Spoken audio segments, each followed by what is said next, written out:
Hello everyone. On behalf of International Road Federation India Chapter, I extend a warm welcome to all the participants, speakers, moderator, and the President Emeritus for today's webinar.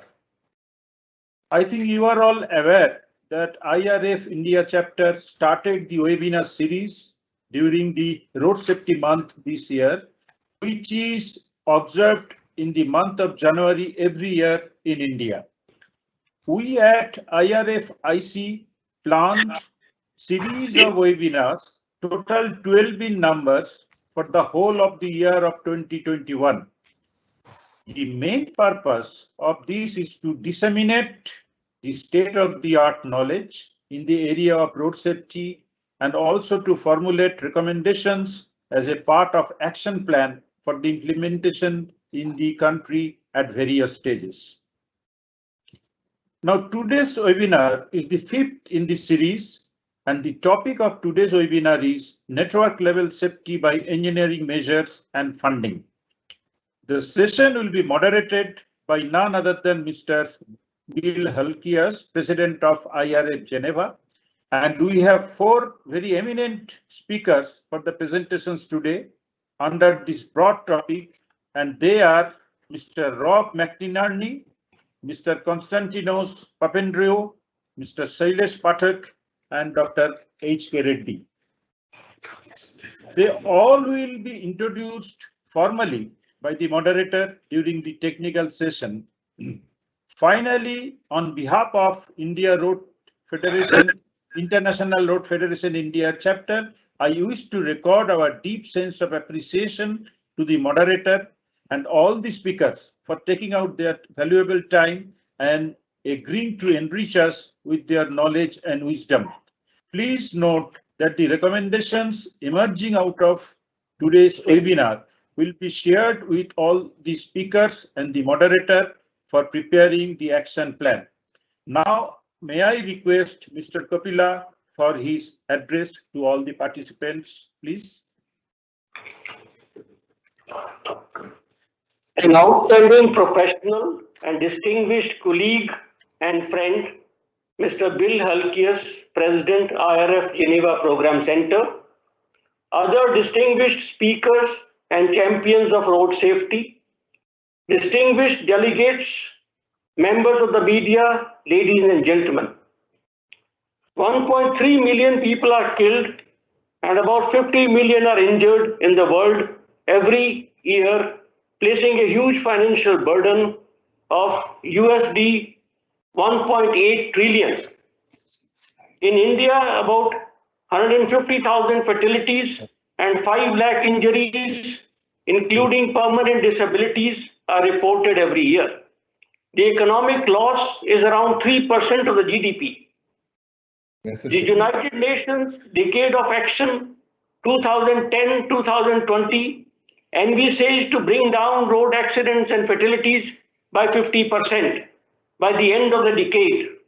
In India, considerable efforts such as removal of black spots, road safety education, emergency care trainings, etc. were made by multiple stakeholders, including the government, NGOs, and industry. All these efforts of the decade could only create awareness to the serious concerns of road safety in the minds of the stakeholders. In terms, however, no noticeable reduction in the number of road accidents or fatalities. The efforts did not produce any significant results. The main reason for this was that the efforts were not undertaken in a structured manner.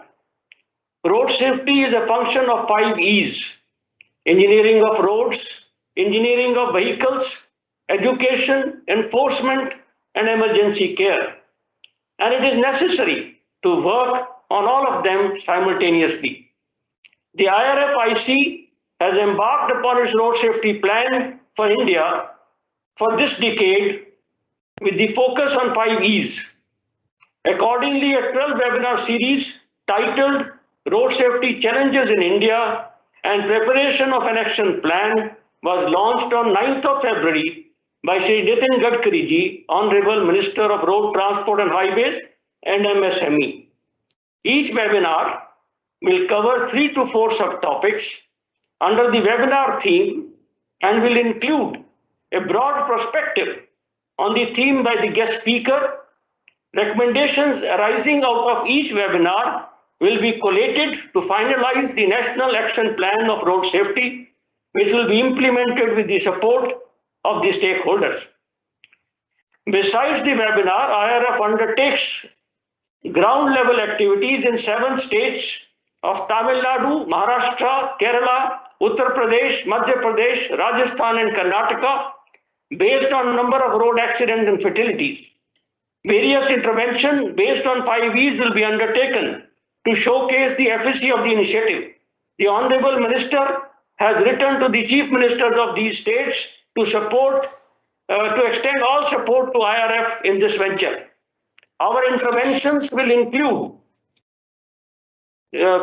road safety audit on the worst road section of 100 to 150 kilometers for corrective action to make it as forgiving as possible.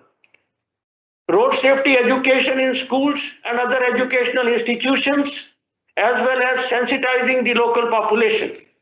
A road safety anthem in all languages and road safety movies to be aired for sensitizing the local public. Identification and listing exercise for all the police posts to strengthen their capabilities in traffic management and accident data collection.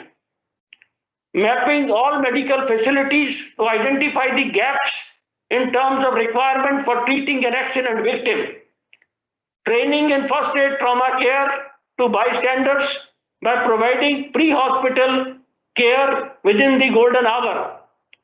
The above initiatives are proposed to be undertaken with the assistance of corporates and road safety enthusiasts, except for actual training of policemen, provision of tablets and server space for collection of accident data. IRF India Chapter has embarked upon a road safety initiative for demonstrating safe corridors projects in 7 states.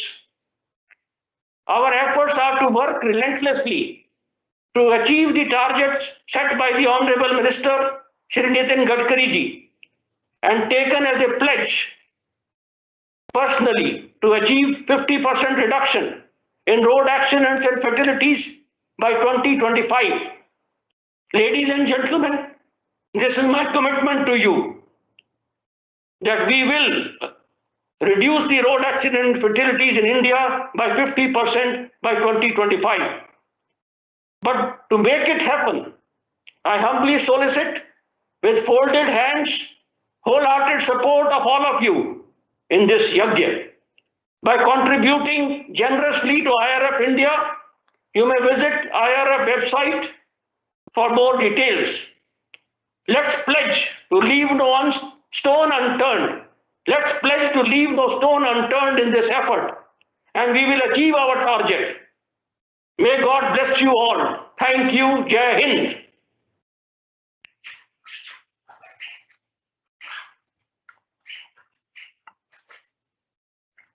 Thank you. Thank you very much, Mr. Kapila, our President Emeritus. Now, dear participants, we bring in to you the message by Mr. John Todd, who is the Special Envoy for the UN Secretary Generals on Road Safety. Can we bring the message of John Todd, please?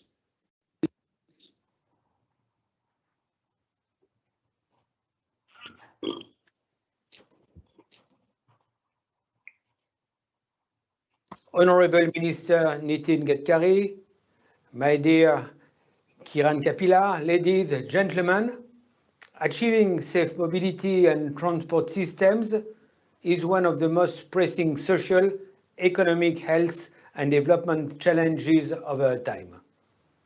In countries where motorization is rapidly growing, like in India, some of the busiest roads are 20 times more dangerous than similar European ones.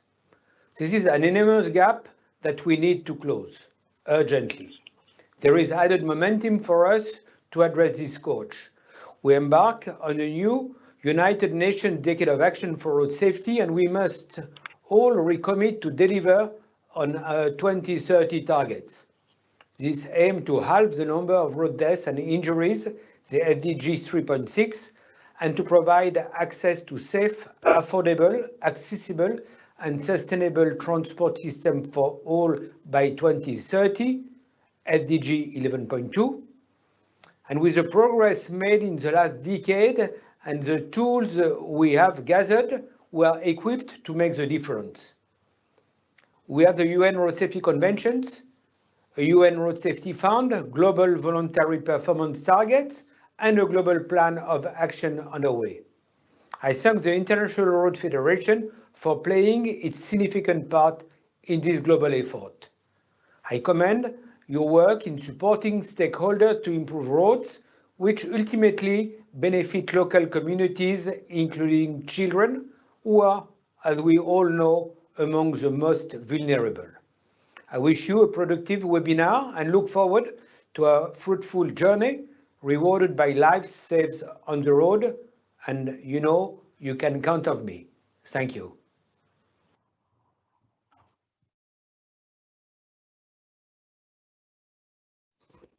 Okay, now I think it is time for all of us to go into the technical session. And as I have already said, that for today's technical session, we have the moderator, Mr. Bill Halkias. Now I will briefly, introduce Mr. Halkias for today. He is the president since 2019 of the International Road Federation.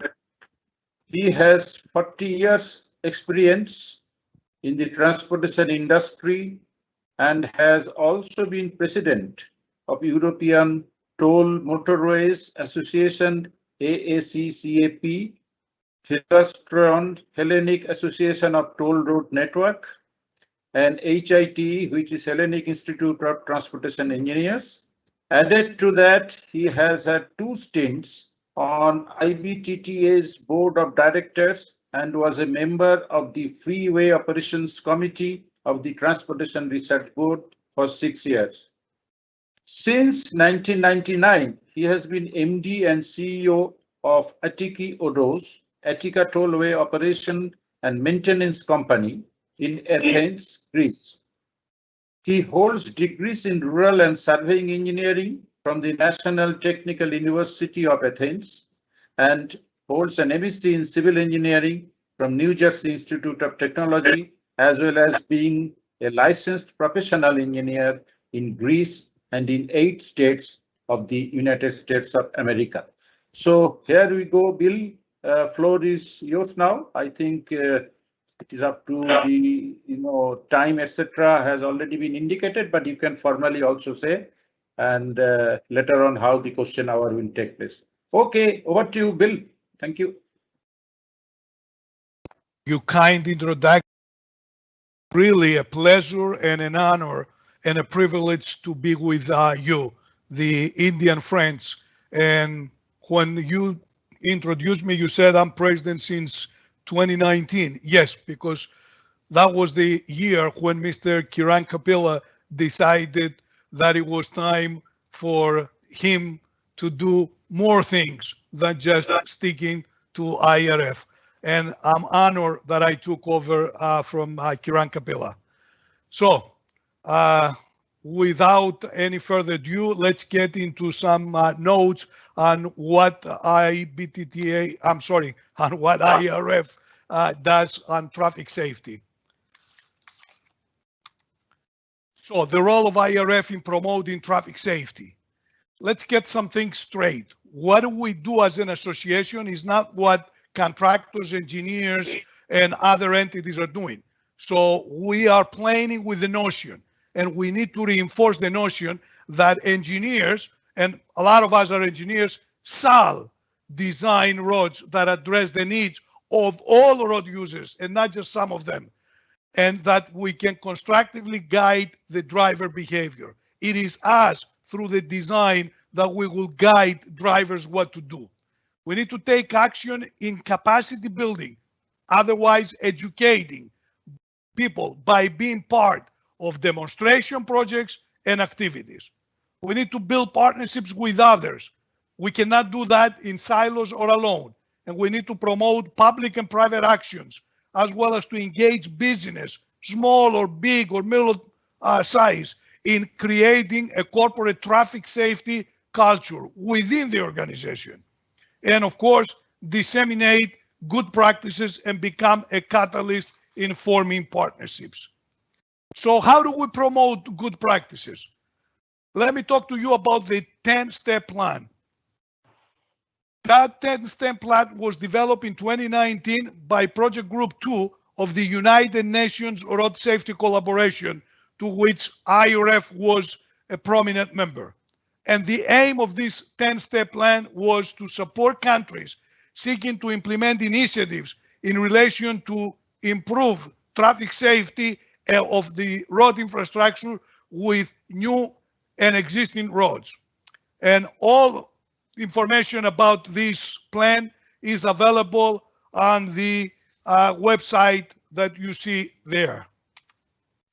So what is the 10-step plan approach? Let me give you an example of the first one that we've done, the Tanzania pilot. We worked with Tanzania for 2 years on a 2-year project funded by the United Nations Road Safety Fund and co-financed by the Global Road Safety Fund. The project was implemented by the United Nations Economic Commission for Africa, the so-called UNECSA, in partnership with International Road Federation, of course, that took the lead, our partners in the National Road Assessment Program, IRAP and RAP McInerney, World Road Association, known as PRC, and Tanzania Roads Association. And that 10-step plan in Tanzania had the following aim. We wanted to build institutional capacity and regulatory framework to support the 2 UN targets, 3 and 4, in relation to safer road infrastructure. What is target 3 says? It says that by 2030, all new roads will achieve technical standards that they will get the 3-star rating that my friend Rob is assigning to these roads. And target 4, that by 2030, more than 75% of travel on existing roads will be on roads that meet those technical standards. So what we expected from this pilot in Tanzania? We expected that there will be revisions to the infrastructure strategy and the action plan that Tanzania had built it. We should revise the road design standards to accommodate all drivers, the building of a national road program, training and accreditation system for the professionals who wanted to get involved in traffic safety, and assess the impact of new roads and upgrades. And in doing so, we needed to build coalitions.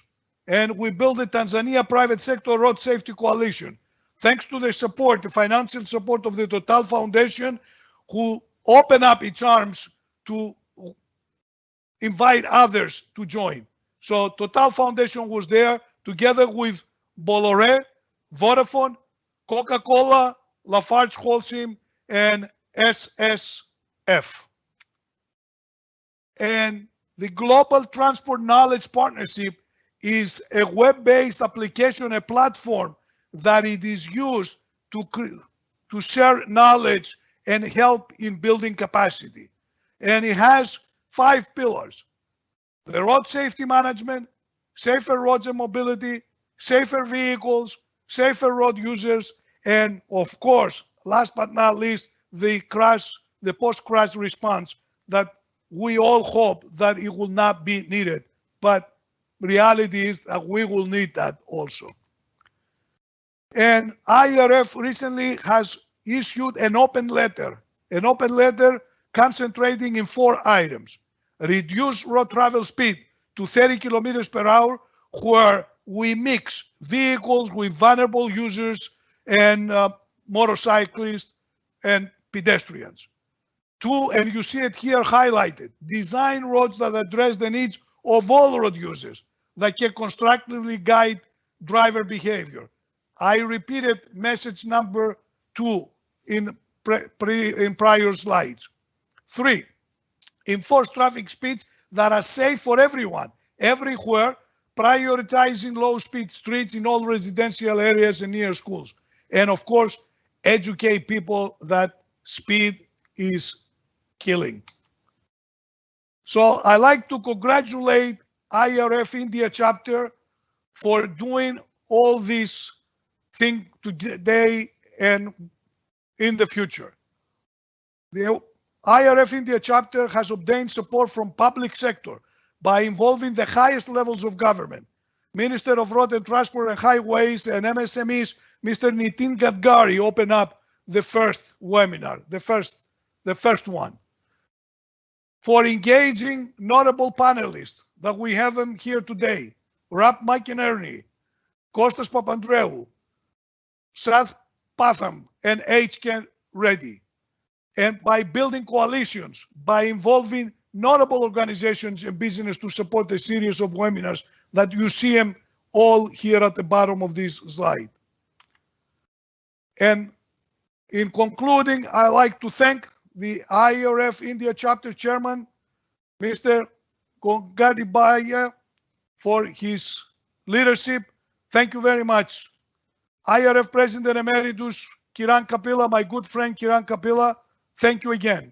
And all of you for joining this webinar. Thank you again. Now, let's introduce what we will hear.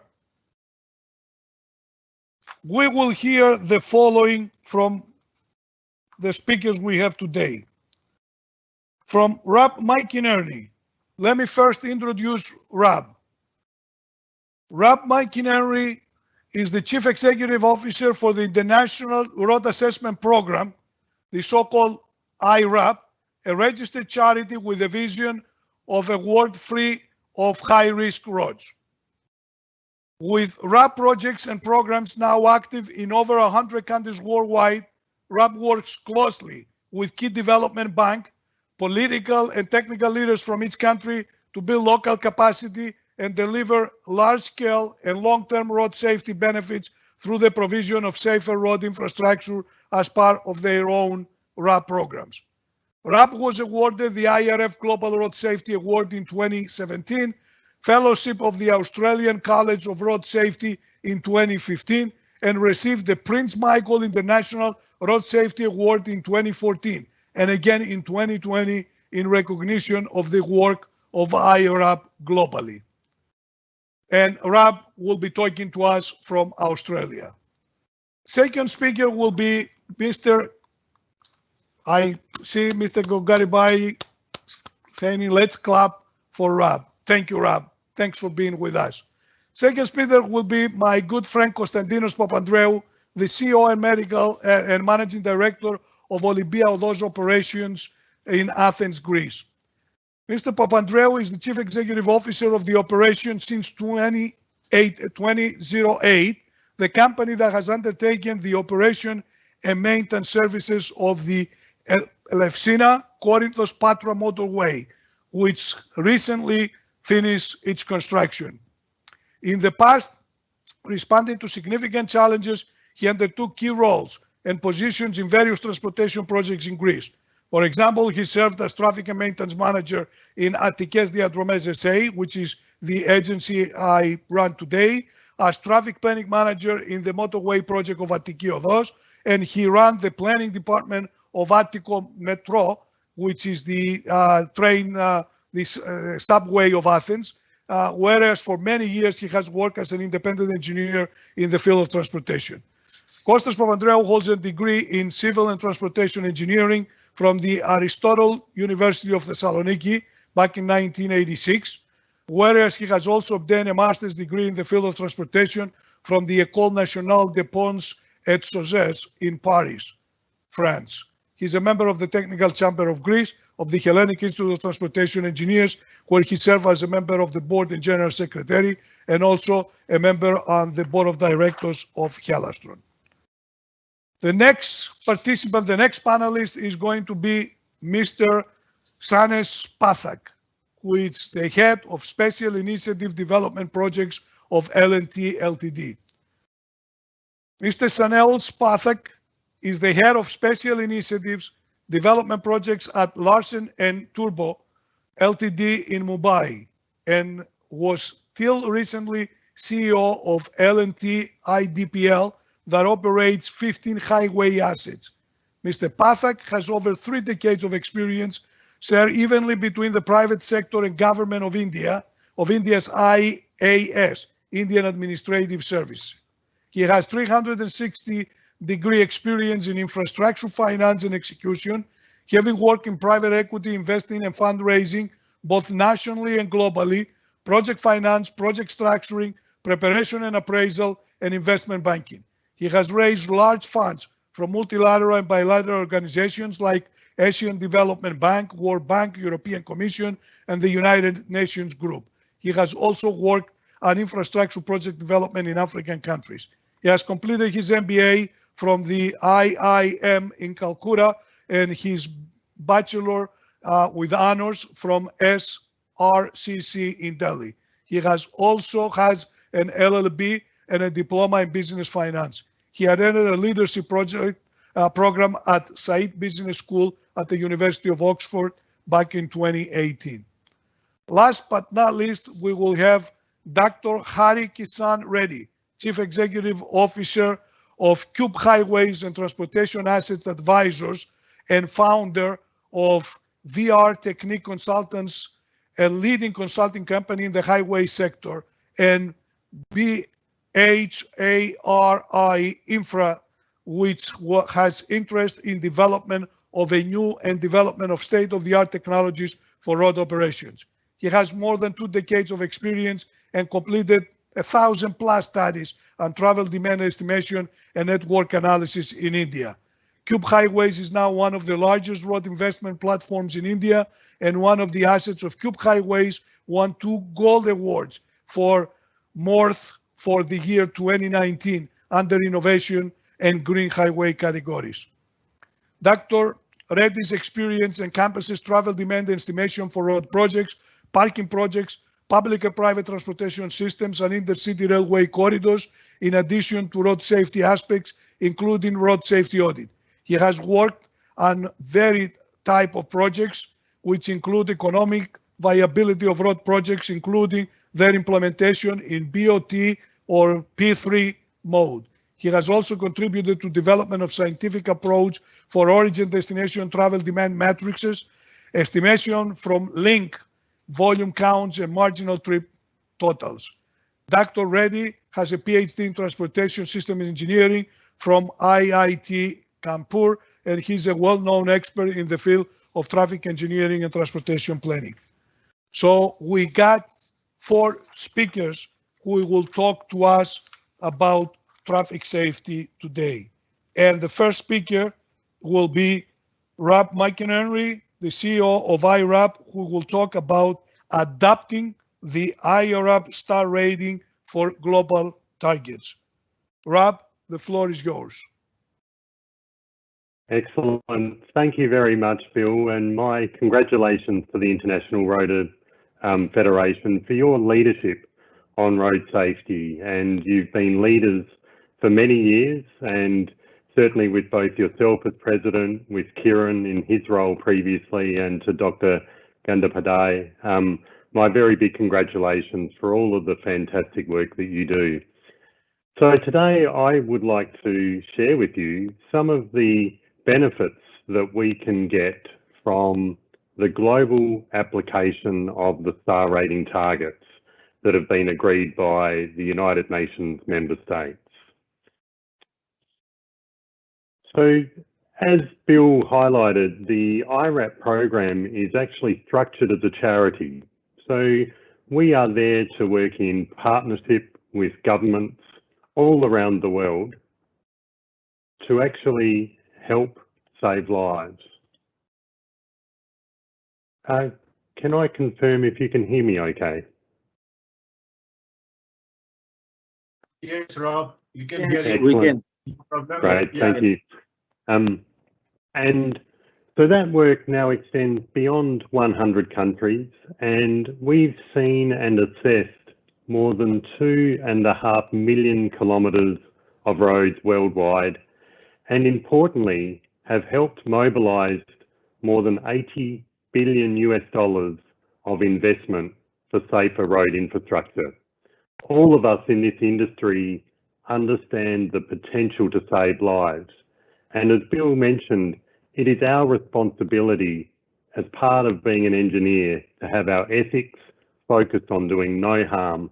And that means we must design safe roads for all road users. And we benefit from the partnerships with governments, with the development banks, with organisations like IRF, like the Asian Institute of Transport Development, all of us working together with that common focus of creating safer road infrastructure. So just giving you a very quick overview of how IRAP partnerships work around the world. Number one is we have the tools and the capacity to actually help understand how safe a piece of road infrastructure is. Evidence-based tools that actually give a very objective opinion as to how safe a road is for pedestrians, for cyclists, for motorcyclists, or for vehicle occupants. Next, we create the performance and the investment data for that. So importantly, you need to build the business case for safer road upgrades. Every government needs to do that. Every private sector road operator needs to build that business case. And so the IRAP assessments help provide that evidence-based business case to work with. The next is to mobilise the finance, and Mr. Pathak will pick up on this later as well, but if we don't finance these roads, they will not be upgraded. And there is a saying within IRAP that we have not saved a light until the road is upgraded. So we must see it through to finalisation. So those projects and upgrades can be implemented, and then importantly, we undertake the evaluation of those projects to actually build the evidence base even further. And then from there, the government adopt the policy targets that Bill introduced, target 3 and 4, that the Indian government at the national level, the Indian government at the state levels, adopt those 2 targets to build all new roads to 3-star or better standards and to progressively upgrade our existing roads to that same 3-star or better standard. And so what does the standard look like? The IRAC Global Standard relates to 2 main measures. One is looking at crash data. So the casualty crashes, the deaths and injuries per kilometre travelled and per kilometre along the road. Typically, we need good crash data that's geospatial, as well as traffic flow data to be able to create that. But countries like the UK and Spain have been risk mapping their roads every year for the past 20 years. The other global standard is the star rating of roads. We'll all be familiar with star ratings. 1 star is the worst, 5 star is the best. And we've basically built models based on that evidence base to actually understand the road attributes and how they impact the safety for each road user. So there's a different star rating for pedestrians, different star rating for vehicle occupants. Some examples there from Mexico, from my home state of Queensland in Australia, but also from cities all around the world looking at pedestrians, including Mumbai, as part of the World Bank Bloomberg Philanthropies partnerships there in India. So these 2 standards are at the core of building a fundamental understanding of how safe the infrastructure is. As I mentioned, the next step is to build the business case for the road upgrades. And so we've been working with governments all around the world to put together that business case, to go to Treasury and highlight just how high return on investment targeting safer road infrastructure upgrades along any corridor can be. And you can see the return on investments in upper middle income countries. We're looking at 15 rupees for every rupee of investment. Perhaps one of the best investment returns you can get worldwide at the moment, to get 15-to-1 return on your investment. It's well worth governments and private sector investing in these sort of returns. And you can see some of the examples from around the world there on screen, but also that we can performance track over time so that governments and private sector road operators can measure success. The global road safety performance targets are actually very simple. As Bill introduced them, all we need to do is to make sure we build all new roads to that 3-star or better standard for all road users. And then for our existing roads, accept the condition that they are in today, but to progressively and to plan their upgrades such that by 2030, we will have at least 75% of travel on that 3-star or better global standard by 2030. So what that means in practice for pedestrians, it means the inner city areas of Mumbai, of Delhi, Bangalore, right around the country, to be bringing those up to that 3-star or better standard for pedestrians. On the national highways, once again, is targeting investment to reach 3, 4, or even 5-star standard on those critical pieces of road infrastructure for the country. And why does it matter? The reason it matters is that from all of the studies that we've done worldwide, we know when you take a 1-star road and make it 2-star, we halve the level of death and injury. When we can take it to 3-star, we will halve that level of death and injury again, halving again to 4-star, halving again to 5-star. So you can see how important it is for us to progressively eliminate 1- and 2-star roads worldwide. And the chart on the right gives you an indication of this problem is much bigger than just death. 150 lakh is a very big scale problem. And, 150,000. And we must understand the injury burden underneath that. Our estimates are that more than 5,000 people a day will suffer severe fractures of their limb in India alone. That will have more than 170 people with severe brain injury. That will have a further 1,200 with minor brain injuries, quadriplegia, spinal injuries. These are the injuries that are lifelong for the people impacted. You probably all know somebody who's had one of those injuries and how it's impacted their life, how it impacts business, how it impacts communities, how it impacts the Indian economy. You can't afford to leave this level of trauma on your road network, and it's why it's so important to bring our roads up to that 3-star or better standard right across India and right across the world. Now, the good news is you already have a fantastic locally led road assessment program there in India. It was launched at the International Road Federation World Road Meeting in 2017. It's hosted by the Asian Institute of Transport Development there in Delhi. We've had extra support from FedEx to be able to help build the program up, but also great partnerships with the government, with Morse, NHAI, with the state governments, and all of the partners, including IRF, to be able to roll this program out right across India. And you've had great success already with your program, your IRAC program, with 21,000 kilometres of roads assessed, with more than 3,000 kilometres of roads already being upgraded to that 3-star or better standard, and 3,300 people trained. So you have a fantastic foundation from which to embark on this second decade of action for road safety that needs all of us to do more. So again, what can we practically do in terms of your next action plan? What can you do?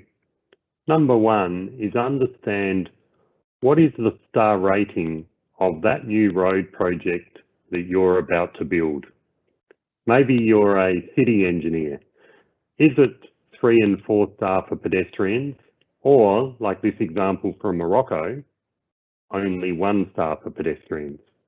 If you're building the national highways, what better than to aim for 5 star and at least achieve 4 star on those roads? So quite simply, you can just measure the star rating of the design drawings, and the World Bank and FAA Foundation have helped us build a star rating for design software package that makes that really easy. But also you can bring in competitive tendering. Who is going to deliver the safest road, not just the cheapest road?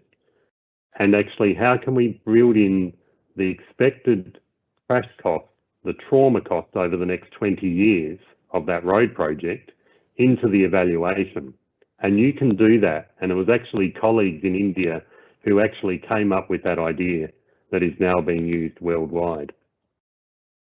And the other problem is our existing roads. We have to recognise that on a road like this, you have the risk of head-on fatalities built in to that infrastructure.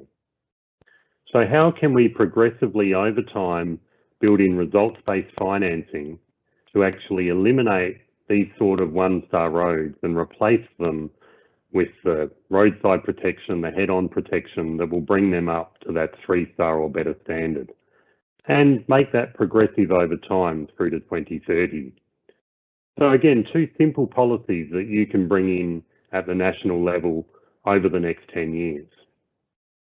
And let me give you some exciting news from Brazil to use as an example. The image that you can see there is the Brazilian Transport Minister, Tarcísio Freitas, about 3 weeks ago. He was bringing down the result of the latest auction of public roads going out to concession. Now those roads, the PIPA concession, the BR-153 in Brazil, have both gone out with the condition that they have to be brought up to the 3-star or better global standard. Those investments will be more than $2 billion US in value. They will generate more than 94,000 jobs. They are a win-win for the Brazil economy, but also with this private financing, it doesn't create a drain on the fiscal reserves of government. It's actually mobilising the private sector to essentially build these 3-star or better roads. And that's now being used and will be used across every concession project in the whole of Brazil. And they'll measure that over 35-year concession periods and monitoring every year. Simple treatments to get there, but pre-planned already with the knowledge that they will achieve those targets that have been set in the concession periods. And we're working with the World Bank Group, the IFC and the FIA to actually have similar discussions with NHAI and governments all around the world to say, how can we create these very simple, repeatable, investable projects?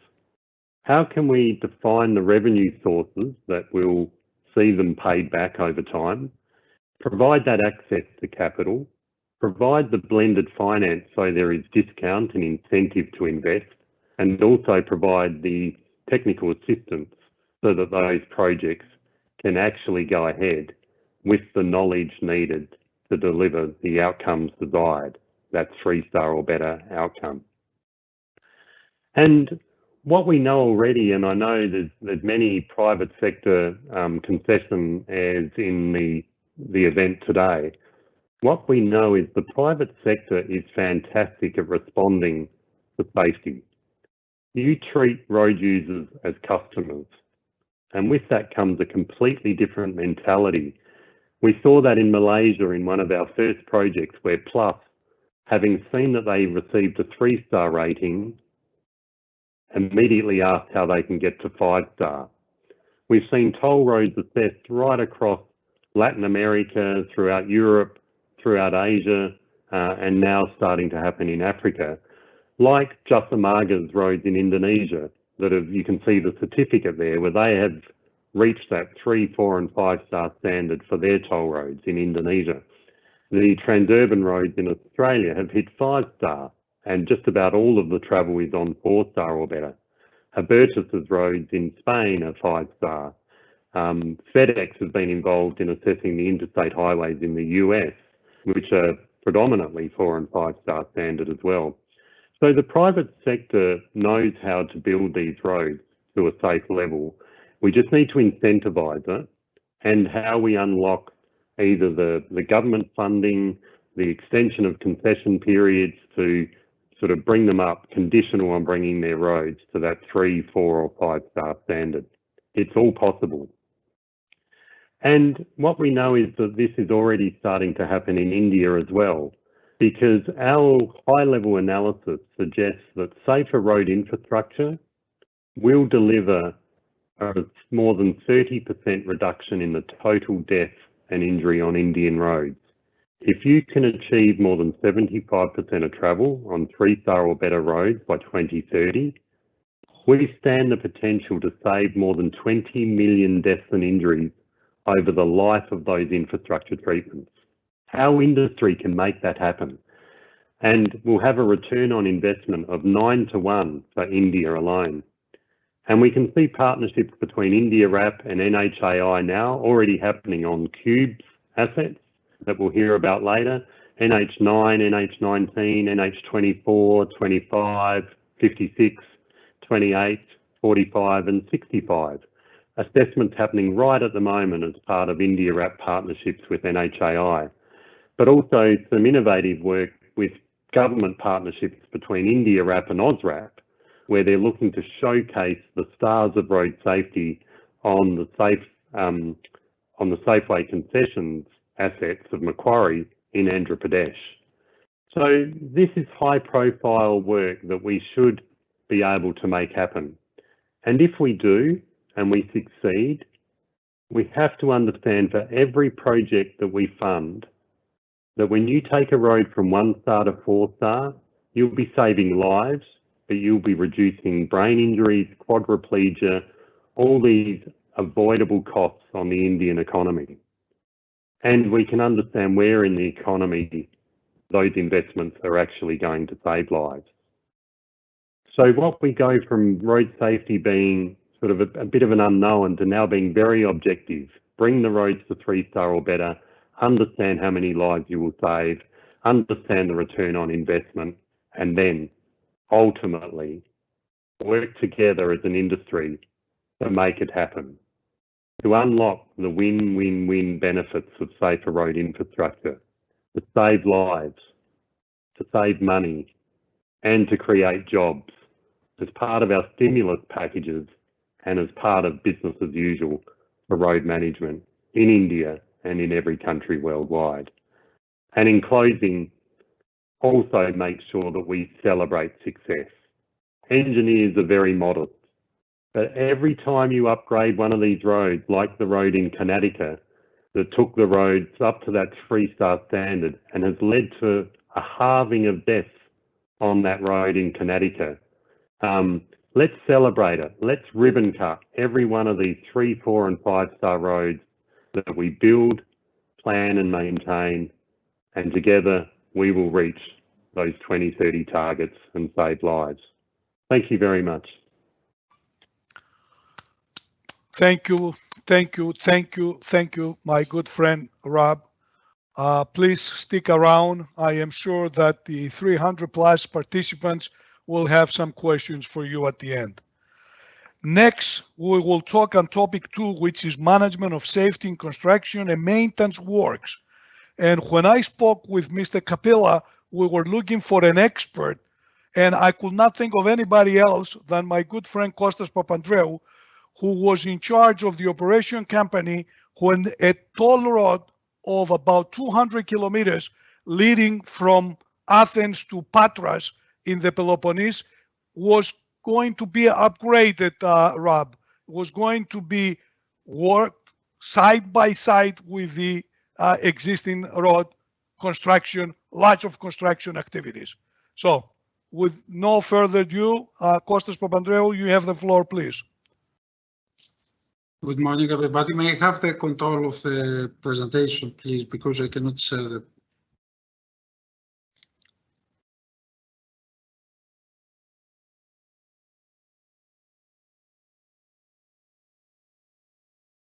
No. Unfortunately, I don't have control of the, I cannot share the presentation. Mr. Ghosh, please control the presentation. Yeah, I'm just asking my colleague Vikas to do that. Yeah, share the slides, please. Yeah, just a minute, please do that. No, it seems that does not work, Mr. Yeah, I'm sure they will fix it. It happens at physical meetings, so it happens also on virtual meetings. I see Rob, you smiling. I think you come across too many things like this. Lately, we were not all educated with MS Teams and Zoom and everything else. But I think it will be fixed one way or another. All right, here we go. Yes? Yes, but I think All right, in the interest of time, Kostas, I think you go ahead and keep saying next, and that will be done remotely. Put it in full screen, please. Yeah, that's right. I think it's okay. Good morning, everybody. Thank you very much for the invitation and for giving me the possibility to present you a specific case of Olympiados construction and the traffic management measures applied during the construction of this special project. Olympiados is one of the concession projects in Greece. Greece has today a network of 2,150 kilometers motorways, which is split in 7 concessions plus 1 public project, which is also under privatization. Olympiados is the red line that you can see at the south of Greece, and it is a motorway connecting Athens with Patra. Patra is the port. It's a port it's the third biggest city of Greece, and it's a big port connecting Greece with Italy and the Western Europe.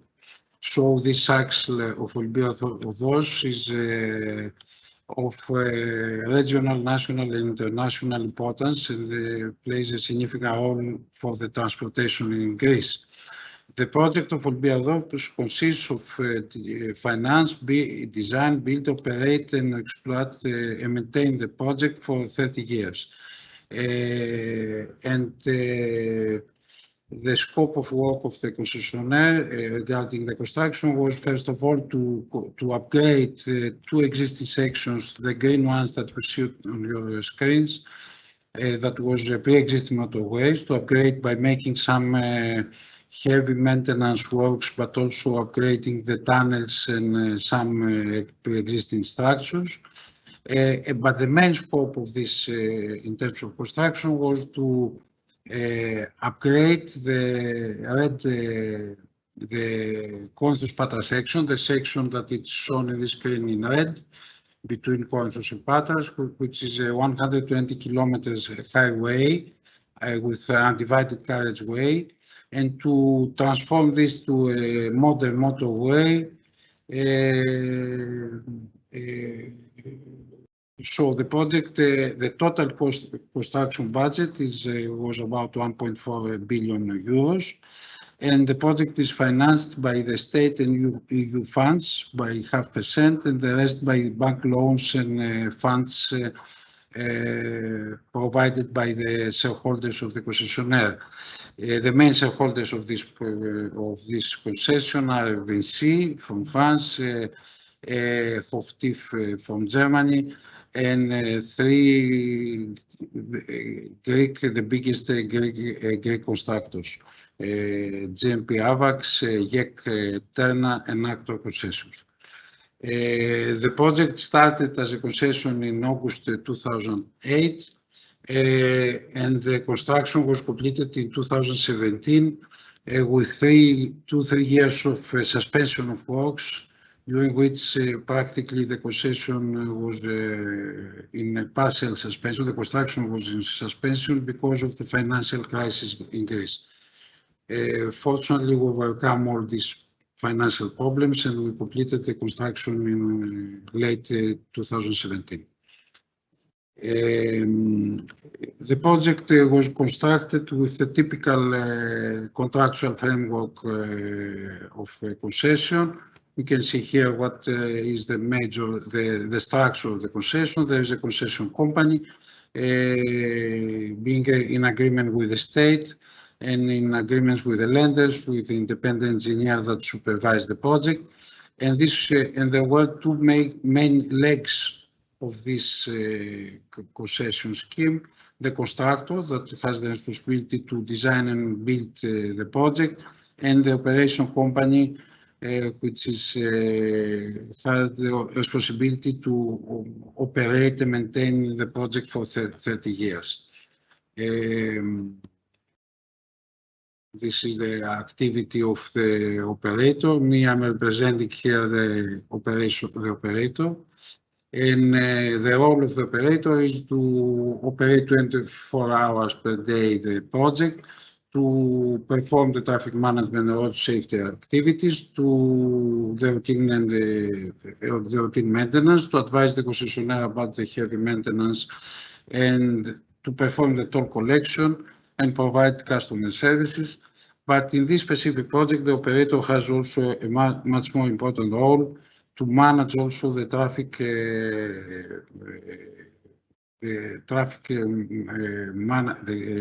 temporary traffic management arrangements for the construction, and to liaise with the constructor in order to construct and operate at the same time the project. So we explain this. We say that the project was consisting of 3 different subsections, 2 existing, the green ones, and one new one, which is the major construction subject of this project. Let's see what was the real challenge here. We had to construct under operation a new motorway on an existing highway of 120 kilometers, which was an old highway with an undivided carriageway. And we had to do that by providing also an uninterrupted connection between Athens and Pata, and with safety to the users and to our workers. The particularity of this section that was under upgrading, the Colchos-Patra section, it was that this was a very old road. It was characterized at that time as the road of death in Greece. It was the most dangerous interurban road in Greece, with almost 40 fatalities per year, with undivided carriageway, with high traffic, with a traffic of 10,000 vehicles per direction in the typical days, that was reaching 30, even more thousand vehicles per direction during the peak periods of especially the weekends of the summer and during the holidays. And with a parallel road axis that had a very poor characteristic, even worse characteristics, that could not be used for a permanent bypass of the traffic, deviation of the traffic in case of closure of the main road. So we had to find ways to operate, to construct and to operate safely and uninterrupted this motorway. As a first task, when the concession started, it was to make a quick make-up of the existing road, by taking some first level safety actions. First of all, by restoring pre-existing damages that existed in the road, by making an improvement of the anti-skid characteristic of the pavements, marking works, replacement of guardrails, etc. I have to say that this road practically, because it was difficult to be maintained, there were no financing from the state before, it was practically abandoned. So we found we undertook a road that was in a very bad conditions. So one of our first obligations was to implement very quickly a first safety makeup safety program on the existing road. And then we have to think and to work on how we will construct the road on the existing, the new road on the existing road. And here we had a lot of difficulties to face. First of all, the new alignment practically coincides with the existing road and with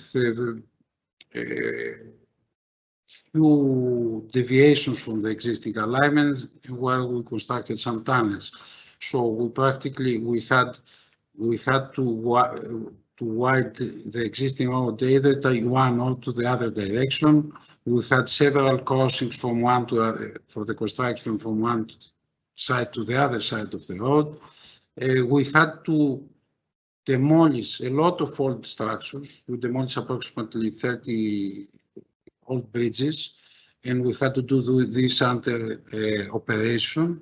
And we had to construct 170 new structures, overpasses, bridges, underpasses, etc. And all this under operation without interrupting the connection between Athens to the port of Patras. In parallel, there were at the same time a construction of a parallel new railway line that was interfering with us in at least 10 points of interface. And we had so to coordinate also the construction of the two projects in parallel by impacting the minimum the traffic. We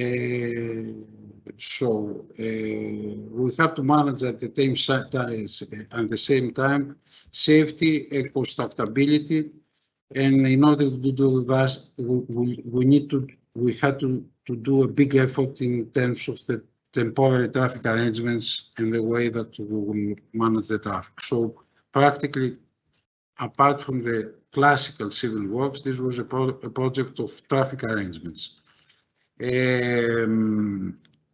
So we adopted from the very beginning a holistic safety management approach in the construction and the operation.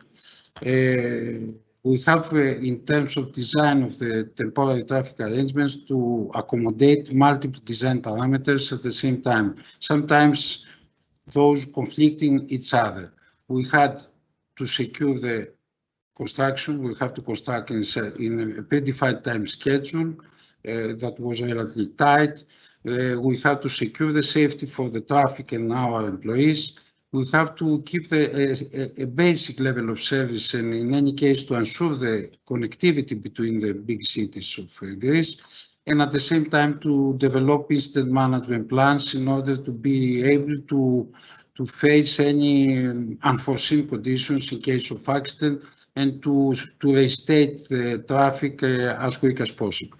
This was a very difficult task, and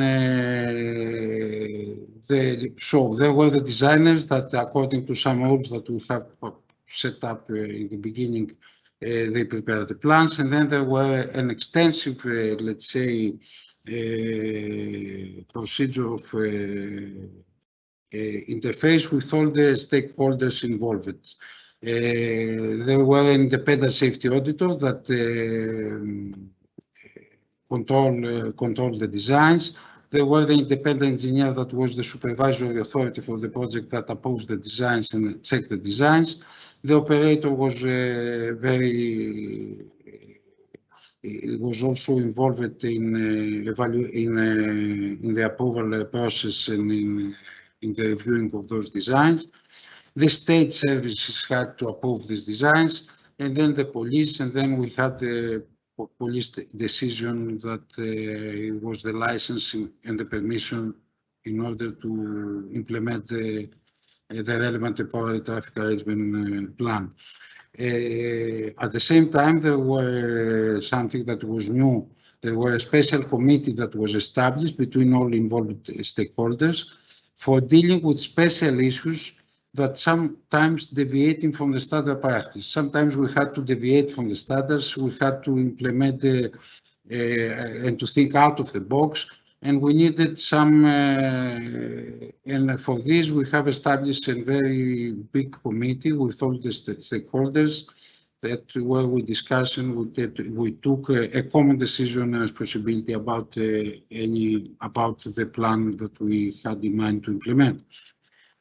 All this needed also a proper and detailed implementation project in conjunction with the relevant authorities, the emergency services, and with the constructor, and a joint preparation of the emergency intervention plans. Certainly there were extensive communication, continuous monitoring, improvements, and maintenance of all these arrangements that was implemented. We implemented three types of traffic arrangements. The one called 1+1, it was to leave just one lane per direction to the traffic and to use approximately 4 meters for the construction works. In this section that was implemented in the lower traffic sections, every 500 meters we had lay-bys for vehicles that in case of accident or in case of breakdown vehicle to lead the vehicles there in order to not to block the traffic. Another type of arrangement, it was to implement a 2+1 or alternative 1+2 that was implemented with one lane per direction and a buffer zone, a buffer lane in the middle that was used either during the peak hours to one or to the other direction, or it was used as an auxiliary lane in case of accident. And when a new branch was constructed, we sent the traffic to this new branch and to implement this type of, as it is shown in this diagram, of traffic arrangement. Just this is indicative slides just to show the extent of the traffic arrangement that was implemented. Practically in most of the time, 80% of the road was covered with the work zones and extensive traffic arrangements. We have developed very specific access management plans that was implemented during the rush hours in order, in case of, and we deviate sometimes the traffic to the local network in order to provide extra capacity that we needed in order to accommodate the traffic. And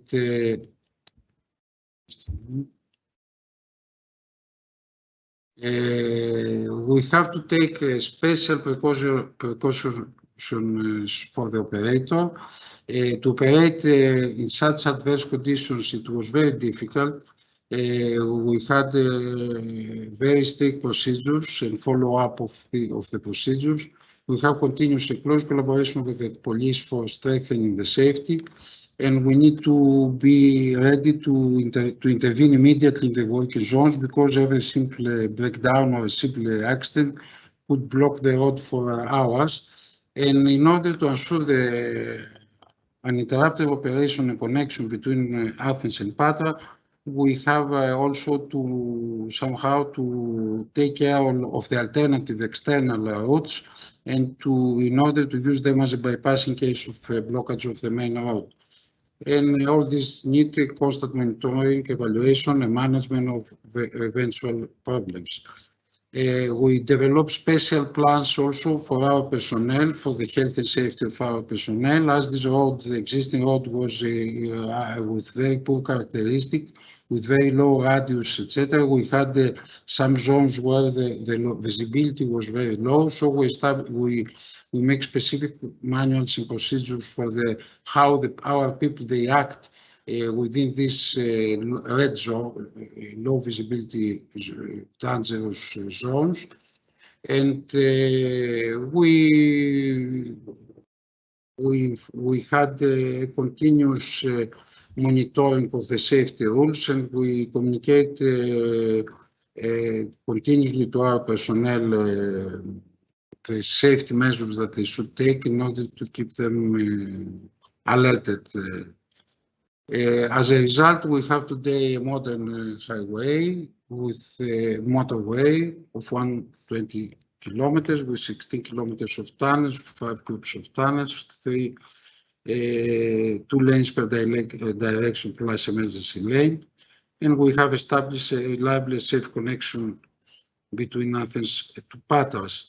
Some statistics about the safety we can see in the first period before starting the construction, the fatality rate was very high. We had 30 to 40 fatalities per year.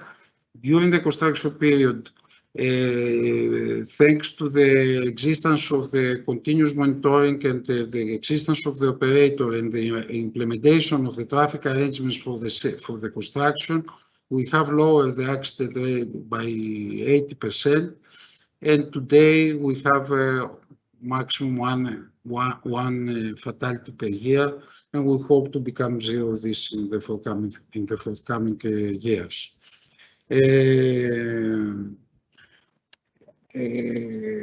As a conclusion, I would say that it is important in such construction projects where we have operation with construction at the same time, to have a specific mechanism for the operation and continuous monitoring, to follow an holistic approach, not from design to the operation regarding safety of the working and management of the working zones.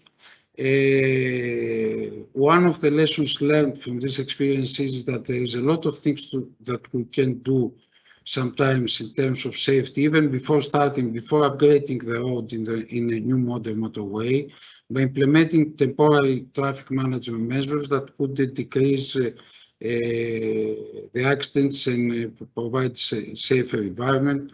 For example, the first measures that we took by dividing the motorway, even with flexible light traffic management measures, cones and bolas, in some specific black spot areas, we decrease, as we have seen, by 80%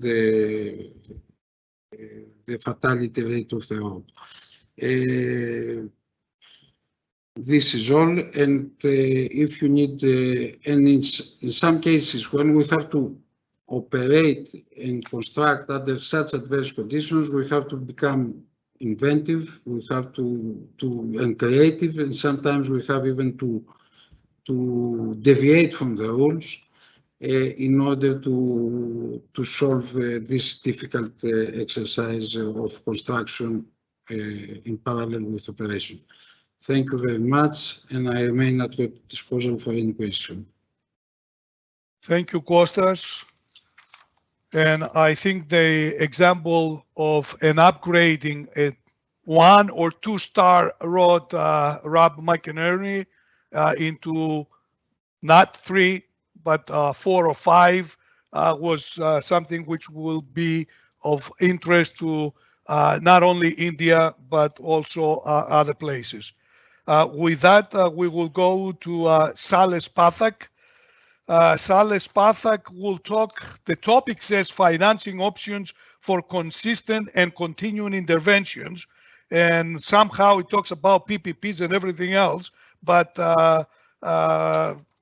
Sanel indicated that he will talk about driving license, enforcement, and what insurance companies, what is the role that the insurance companies can play in financing traffic safety measures. With that, the floor is yours, Sanel Pathak, please. Thank you, Bill, and hello everyone. Namaste.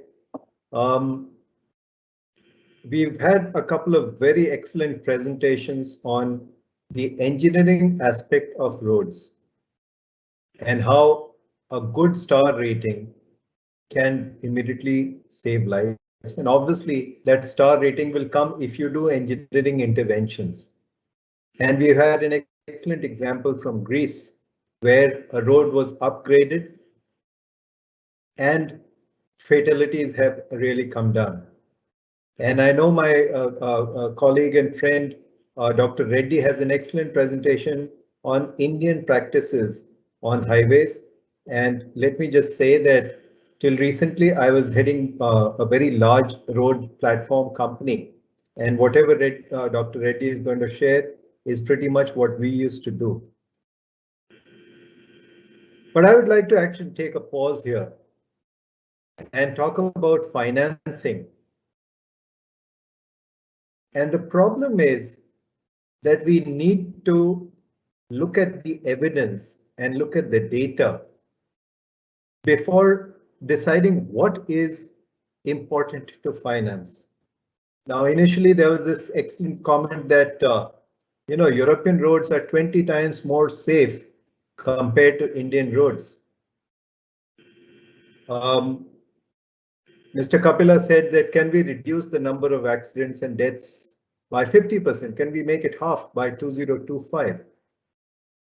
So let me just take a few minutes to present the evidence on what is leading to road accidents in the first place. And this is, a presentation gleaned out of largely the Road Accidents in India 2019 report, which is issued by the Ministry of Road Transport and Highways, which I intend to put up right now. Tell me, Bill, when you can see it, but Road Accidents in India 2019 is a long document of 213 pages. If you can see it, please let me know. It is visible. Thank Yes, you. we see it. We can see it. So this is from the Government of India, Ministry of Road Transport and Highways. What I really want to show you is this accidents classified according to license of drivers. Now, you will see the total number of accidents.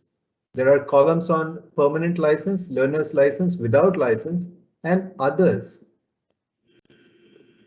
Others meaning you don't know whether they had a license or not. And I'd request you to just look at column 5, column 6, column 7 as a proportion of column 8. And you'd notice that out of 449,000 accidents, learners' licenses were 22,000. No licenses were 44,000. And 58,000 cases we did not know whether they had a license or not. So that's 58 plus 44 plus 22. That's pretty much 130,000 people out of 449 accidents. I'm sure this does not happen in Europe. Let's look at accident victims on non-use of safety device, which is non-wearing of helmet. Right?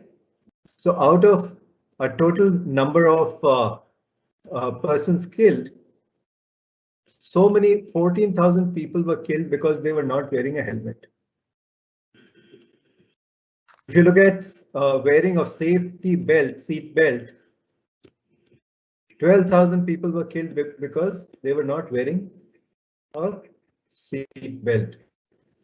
So suddenly our assumptions about road engineering leading to needs a reality check. While road engineering is a must and road safety aspects of designing and constructing roads is a must, the problem in India seems to be slightly different.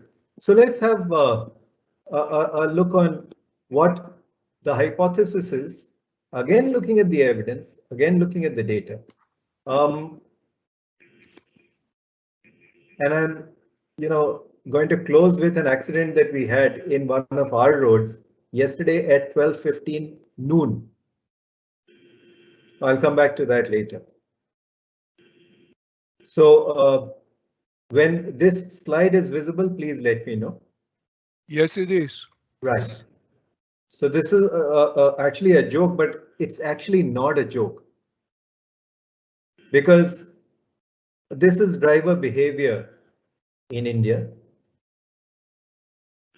And largely because we issue driving licenses without any rigorous exercise. So let's look at the data.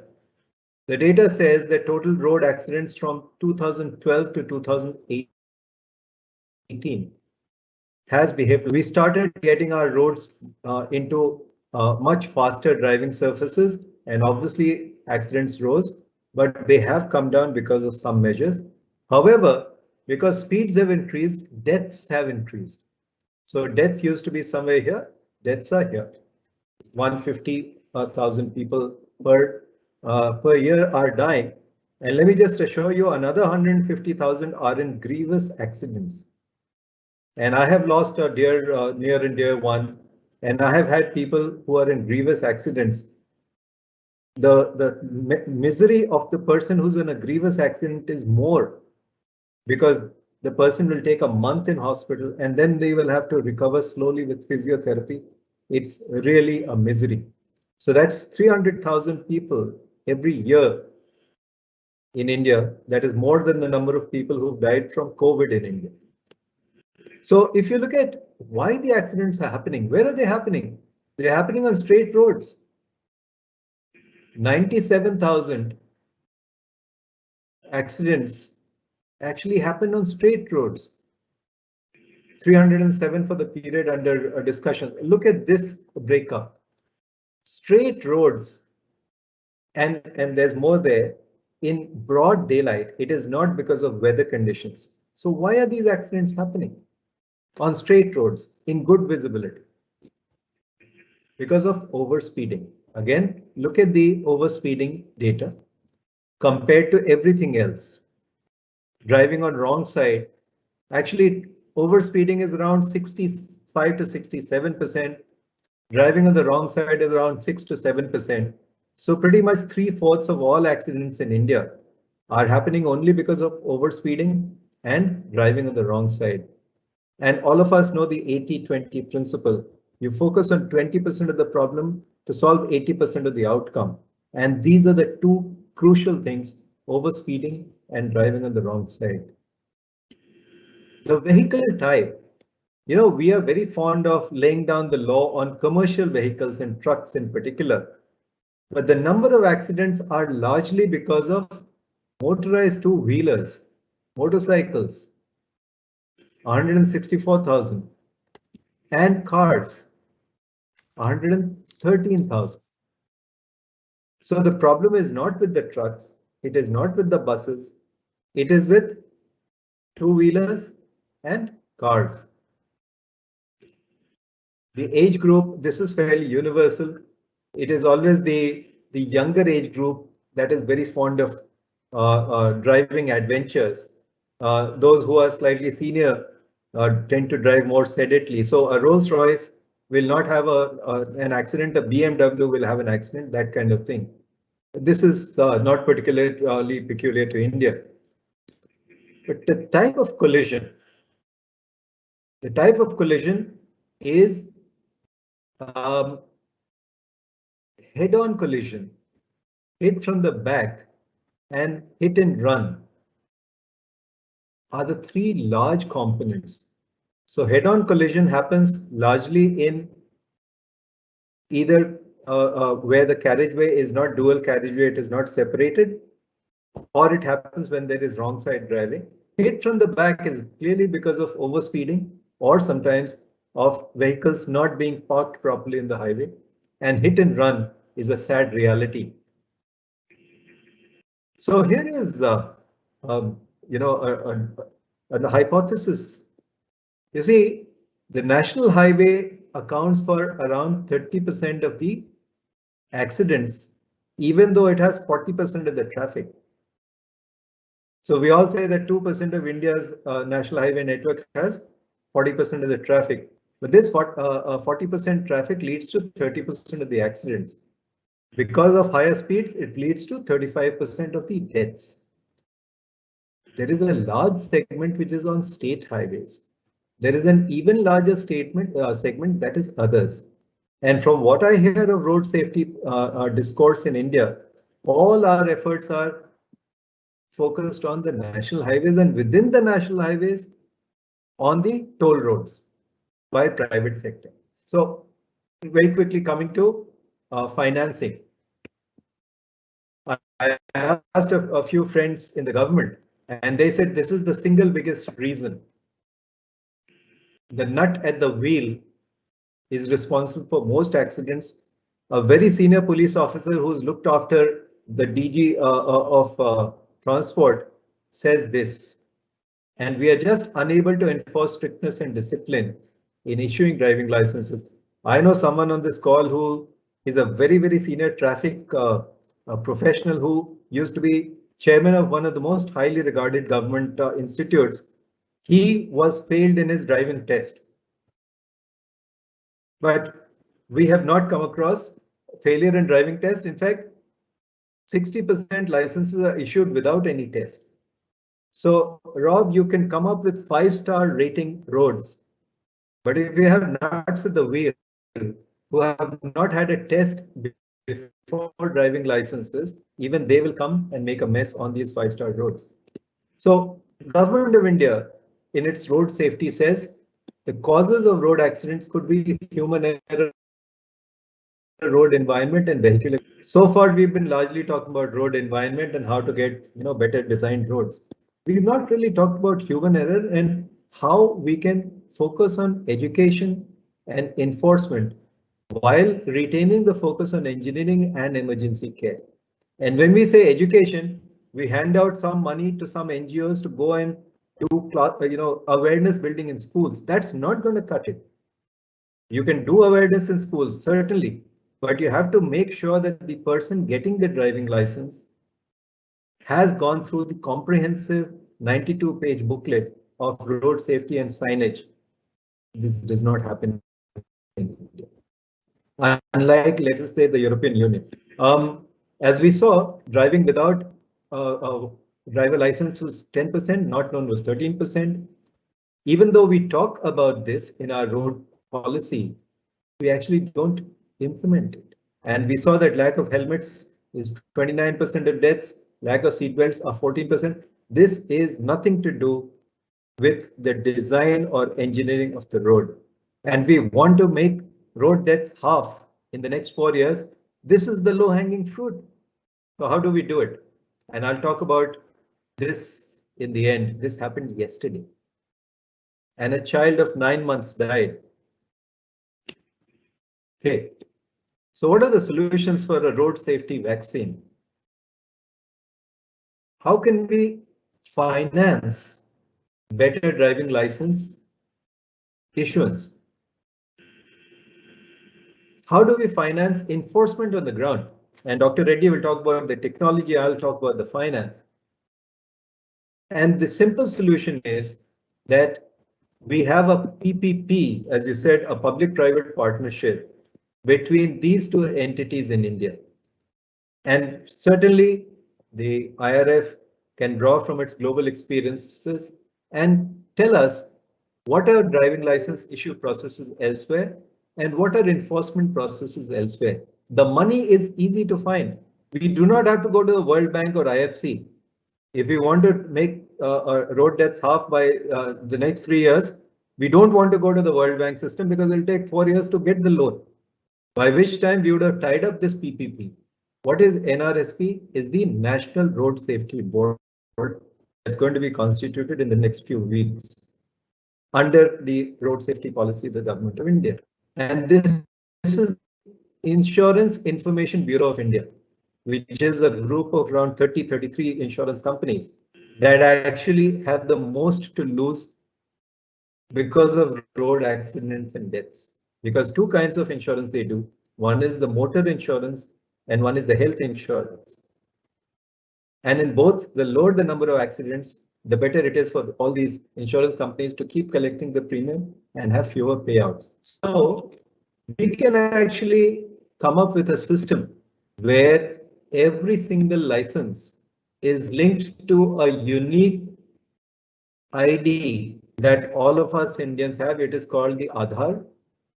The Motor Vehicles Act 2019 amendment enables the government to say that every single driving license will be linked to Aadhaar. Now, just to give you an idea, around 11 million driving licenses are issued every year in India. In fact, it's gone up more. This was a 2012 report. And for all the new licenses that are being issued, Aadhaar is being linked. But there are a whole lot of people, 100 million, 150 million people with licenses in India, some without, whose licenses are not linked to Aadhaar. So like a refresher training, a very simple solution, and I'll end in 2 minutes, is to have a computer-based tutorial for a 3-hour or a 4-hour slot, which people can actually take online. They don't even need to go to a driving school. And the most widely spoken language in India today is WhatsApp. So how can you use computer-based tutorials? How can you use smartphones to share this computer-based tutorial on road safety? Can we say that there will be refresher training for every single driving license holder in India? You undergo this 3-hour training on a computer or your smartphone or your device. And unless you complete that and get a certification, your license will be deemed to be invalid by June 2023. Give yourself 1.5 years. So the challenge is now to create the content. And that can be done in a PPP between the National Road Safety Board and the insurance companies. And finally, an IRF could be part of it. IRF could create the content. And finally, when I complete this CBT, computer-based tutorial, I get a certificate that leads to reduction in my insurance premium for both my car and my health. So, you know, in financial circles, we have something called a CIBIL score. Anyone who's taken a loan in India knows what a CIBIL score is. Every default reduces your CIBIL score, increases the rate of interest.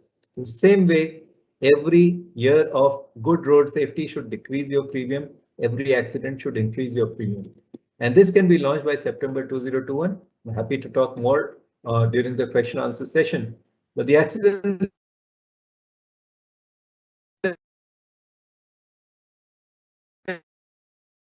we have skill upgradation, capacity building. You will not be able to avoid this. This has happened on a 6-lane road, 3 lanes plus 3 lanes divided carriageway emergency lane. There was a tanker parked in the emergency lane. This driver fell asleep. And by the time he realized that he was hitting the tanker, it was too late. You cannot solve road accidents only by road engineering. This is the financial aspect that I wanted to suggest. It is highly doable. It can be done in the next 100 days. Thank you. Thank you, Salis. I definitely believe you made the case for Rob McInerney to come up now with star rating. For drivers, absolutely. Star rating for drivers. Bill, you're on mute. So Bill, you're on mute. Sorry, Bill is on mute. Bill, we can't hear you. Oh, all right. Now you can hear me? Yes. Yes. All right. So, all right. Anyway, Rob, you should go last next time and engage and take on everything that has said so far. But let's wait for the end. Now, the last topic number 4, it has the title Mechanisms for Ensuring Safety in Toll Roads. Dr. Hari Kisan already will talk about it, but he will talk about all roads and not just toll roads. So the floor is yours and the clock is ticking. Yeah, thanks, Bill. Yeah, so till now, we have seen from Constant, how in engineering terms, one should construct a road. We have seen from Rob, how do you rate, largely from an engineering perspective, what is constructed. Shailesh has laid out very nicely for me the contradictions that we face every day, day in, day out on Indian roads, the situations that we face, and the extra element that a driver that brings into this whole road safety issue. So let's just set the context, for the discussion. What's the accident scenarios? A lot of statistics Shailesh presented. So India kills about 11% of the total fatalities in the world, that take place in India. This is from the same book, which I think probably from the same book which Shailesh presented. What are the fundamental reasons for this? So one, a large portion of Indian roads are poorly access controlled. Anyone can enter into a road, any place, can exit any place. That's one of the parameters. The second one is poor or no uniformity in designs. So while India has built thousands of kilometers with public and private participation, very nice roads when compared to mid-90s to now. So one of the problems that we are facing in India in terms of the concessions, while it has done an excellent job in providing accessibility, in providing mobility, in upgradation of the roads. If you see most of the roads on an isolated basis, they may look well. But what's happening is in a concession, if you take an example, a concession which was awarded in 1990s, probably reflected the conditions then. We're talking about a road which is a new concession, current generation, probably has a very different design parameters. When we have a concession, basically bringing all these roads onto the common platform has been a problem. So of late we have seen there is a massive program that is being run by the government of India under removing accident black spots. Most of these, of course, come from the projects of earlier generations where lot of issues related to accessibility. The biggest challenge, of course, is from road users. We'll spend some time on this. Another big challenge is basically the local communities. This comes from the first point. The roads are not access controlled. The entire community lives by the side of the road, and therefore a whole lot of challenges related to the community issues. And sometimes, of course, bad maintenance of roads or a poor asset condition, that leads. Driving in India, this was an article published, on 25th of January in Times of India. Very nice article, very small article. Driving in India is literally like playing a real-life video game. So you're actually on a Formula 1 track, and it's a convex combination of you're on a Formula 1 track and a real-life video game. So therefore, that's summarizes the kind of complexity, of traffic situation on Indian roads. So what we're focusing in this is basically what are the mechanisms, to control these accidents. While I was asked to speak on toll roads, probably these are applicable for any road for that matter. So one is how do we monitor the traffic?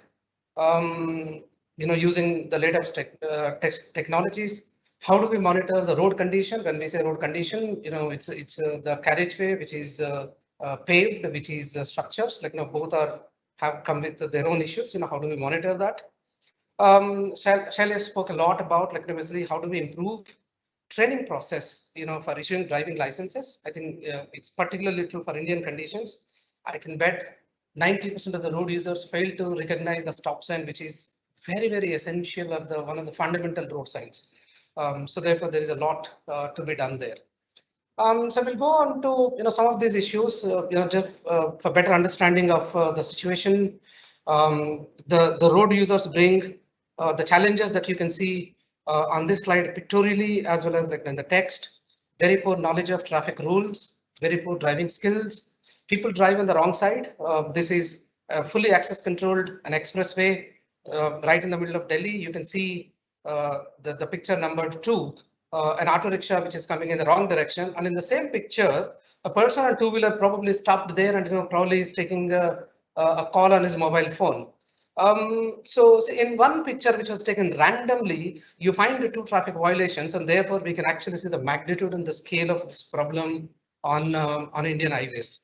Overspeeding and rash driving, of course, Shailesh spoke about. Unauthorized stopping and parking is a very common phenomenon. People stop anywhere. You can see a series of trucks stopped on the main carriageway in picture 4. And we have seen the picture shown by Shailesh in his presentation, his concluding slide, like basically a driver who is fatigued, which is a factor 7th, which I listed here, hitting a vehicle which is stopped. We find oversized vehicles, overloaded vehicle. The picture 5 in the middle of the right-hand side is very interesting. This is probably one of the lowest horsepowered motorcycle. It's a mobike that is there. We call it moped. It's not even a motorcycle actually. And the 5 people, and then see how vulnerable the smallest of the kid on the front seat, and and another kid on the rear actually. So people don't follow traffic rules, and you find these every day. And then it is true. Even if you have a road which is very well designed in terms of all engineering parameters, that's of course is a necessary condition as laid out earlier by earlier speakers, but it's not necessarily sufficient in India. So we need to bring in those technologies to spot these and also to come up with the mechanisms to address these challenges from local communities. We'll quickly move on here. People use the road space as an extension of their frontage. People store materials. People cut roads wherever they would want to take turn. The roads are the advertisement boards. We have a legislation, a law enforced by Honorable Supreme Court of India. But when we go on the road, we'll find more of unauthorized signages than authorized signages, and obviously people would miss out authorized signages because they get lost in the sheer number of unauthorized signages that we have. Road assets are prone to thefts. People damage things. Cattle is one of the largest problems that we are facing now. With improved roads, the speeds have gone up definitely. And there are cattle, and suddenly something unexpected in front of you, and no stopping side distance designs or ISD designs for which roads are designed. Basically, one would tend to miss this. The poor condition of roads is of course another reason for accidents. So I've presented some pictures here. We'll move on quickly. So what are the areas of technology that we are talking about? So we'll start with the transportation. If you're talking of transportation as a system, so we have a vehicle, we have a facility, and then the most complex of all, basically a human being who is operating these vehicles on that surface which is built. So improved vehicles. So we're talking about guided and driverless vehicles. When that comes, probably a lot of behavioral problems that we're talking about on Indian roads probably get resolved on their own, but I think it's a long way to go for India. Safer vehicles, there is a lot being done. There are institutions now constituted in India to issue safety certification. There is constant effort to make vehicles safer and safer.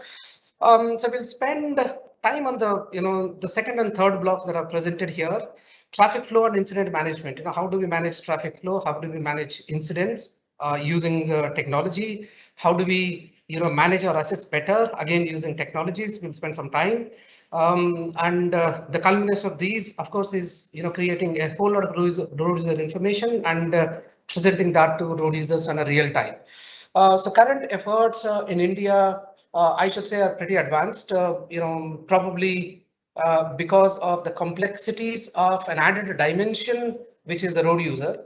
So we are progressing a lot on bringing vision AI and deep learning to identify, locate, and enumerate all the traffic issues that we presented earlier and come up with information to the road users. So there is a concept which we just started thinking about because as I mentioned earlier, we have an access-free roads. So therefore, literally every kilometer is basically a potential accident black spot. People are entering and exiting these facilities at a large number of points. So there is a concept rather than scanning the roads at a few isolated locations which we categorize as accidental black spots. How do we track these vehicles through and through? The moment a vehicle comes onto the road to the end. So I will present few snapshots of the technology. So there is one fiber sensing technology, which again is basically the vehicle tracking, very promising. We are using this on one of our roads. I'll present a few pieces of information on that, how it works. Eventually, probably GPS. GPS is very, very powerful to track everyone. Probably like this can provide a comprehensive solution. So one of the very, very important reasons for roads in India is basically is fatigue. So when compared to the rest of the world, the people on Indian roads probably drive for 12 to 14 hours, or sometimes even 16 hours, particularly the long distance travelers. Obviously, they're fatigued. Probably GPS kind of tools can tell for how long basically people are using, and you force them to take rest.